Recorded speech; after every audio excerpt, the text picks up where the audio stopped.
Thank you very much for watching. Two ladies very passionate about New South Wales from different ends of the political spectrum. Holly Hughes, the Liberal Senator, and of course the Shadow Minister for Housing and so much more is our mate Rose Jackson from the Labor Party. So let's talk about these flood zones, because places like Milperra are yet again getting whacked, places like Hawkesbury yet again getting whacked.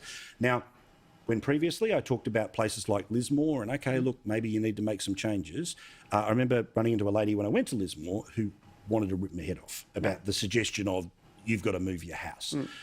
But logically, what do we have to do here? I mean, I say first things first is Warragamba Dam, but what do you think? Look, I agree with you, Warragamba Dam, and lifting that wall is probably the first thing that we need to do. But we do need to look at these floodplains and how the state governments have zoned them and councils have zoned them. Why have they been zoned in certain ways? I lived on a floodplain in Moree, but our house was about 5 foot off the ground, 6 foot off the ground. And the biggest flood we had there a few years ago literally lapped at the above ground pool, or, sort of at the lip of that, and was just about 2 inches underneath the underneath of the house. So the houses that have been approved for flood zones there are built for flood zones. So there is a bit of a awareness of where you're building. I would worry about why some of them have been zoned in the way that they have been. Yeah, I mean, again, Rose, again, you don't want to just play a place. This is the place where their kid walked for the first time, where their parent might have passed away. I get why people don't want to leave their house, right? But what do we do? Yeah, I mean, I think we do have to be sensitive to local issues. I think, first and foremost, any suggestion that people would be involuntarily relocated, we really do need to nix that. A lot of these people have been through multiple traumas, and the idea that that is something that the government would be looking at, I think, is really unfair to them. And I also don't think it isn't necessarily a mainstream part of the conversation. But there are things that we can do. One, for people who do want to voluntarily relocate. We've seen some people, putting their hands up now saying, I can't do this anymore. Yeah, I'm done. I'm shattered. And so those people we should be supporting. And for those people who want to stay, there are things that we can try and do to give them greater protection. And there needs to be a lot of urgency around that. I think part of the problem here is people just want certainty. They're incredibly traumatised, and there's not enough urgency around the conversation of what can we do to lift people's homes or improve, flood remediation readiness. I think Christy McBain, who is the member for Eden Monero, is a potential leader of the Labor Party at one point in time. I think she's a rock star, which I know is now saddle weight for her. I apologise. But she's now the Territories and Local Government Minister, and she wants the federal parliament to give the power to the ACT and the Northern Territory to pass euthanasia laws, because, of course, they've been passed everywhere else in the country. Holly, when this vote comes up, how would you like to vote? Well, I'd like to see the detail before I commit to how I'm going to vote. But I think also when you look at these things, there's always two sides, So there's the issue of euthanasia and the substantive issue that's there. But there's also the constitutional ramifications and how territories do differ from states and how their legislation is run.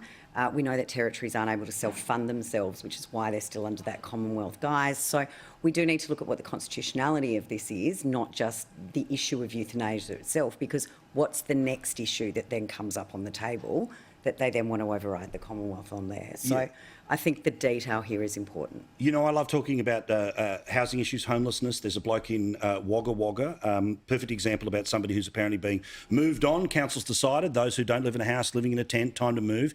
Here's what they told the media this week. The times with Corona, with the shortage of housing, with the low job vacancies, these are all contributing factors to it all. It just adds to it all. It's hard enough with a full-time job in a house, being able to cover some of this. But living in a tent, it definitely isn't ideal, but it's a roof overhead. Rose, how do we help blokes like that? Yeah, I mean, it's absolutely outrageous. Wagga Council needs to get a grip and grow a heart. That is not an issue just in that part of the world. I mean, you mentioned Christy McBain, love her work. I did a sleep out with her in Bega a few months ago. Major issues down at the, far south coast, right up mid-north coast, northern rivers. We don't even get us started on the housing issues there. We are seeing a major housing crisis in New South Wales, and it isn't the traditional people that you might associate with homelessness. I have heard multiple stories of teachers living in caravans and in tents because they cannot find housing. And councils can be really proactive in working on innovative solutions. We don't want people living in tents and cars. Clearly, that's not a permanent housing solution. They don't have anywhere else to go. We need to support them to have dignity while that's a transitional arrangement for them, not go around evicting them, cutting off facilities so they can't have showers. How are they meant to go to a job interview if they can't have a shower? And we need to build more social and affordable housing so that there are permanent housing solutions for those people. But that is not an isolated incident, and councils need to have a heart because there are a lot of people doing it tough right now. And increasingly, single women over the age of 50. And women and children fleeing domestic violence are a major group of people, particularly living in cars. And some councils have been stepping up, providing them protection, security, showers. Some councils have been telling them to drive on. Women and children fleeing domestic violence should not be treated that way. Yeah, I say less money for COVID camps and maybe more money for this. Well, maybe some of them could go into Anastasia's great camp. This It's is a it, you've got wellness camp. Toowoomba, I mean, we've got exactly. Toowoomba, we've got all these things. But I do understand there's some innovative stuff being done around small houses, miniature Yes, houses yes. up Absolutely. in the far north coast. And I think we do need to look at some of those things that are going to give us better options for people that aren't maybe the traditional, you know, the fibro or the red brick old housing commission house that you used to see being built, looking at some of those things that can give more also, innovative solutions. I say this too, is that, you know, the negative gearing system is one that is used for people to have investment properties, right?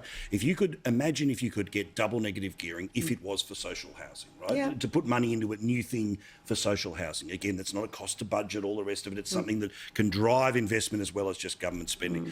Guys, do appreciate it. Thank you very much. We'll talk Thanks, to you very, Paul. very Thanks, soon. Paul. Right, quick Thanks, break. Rose. Back with more. Steve Price is next here on Paul Murray Live.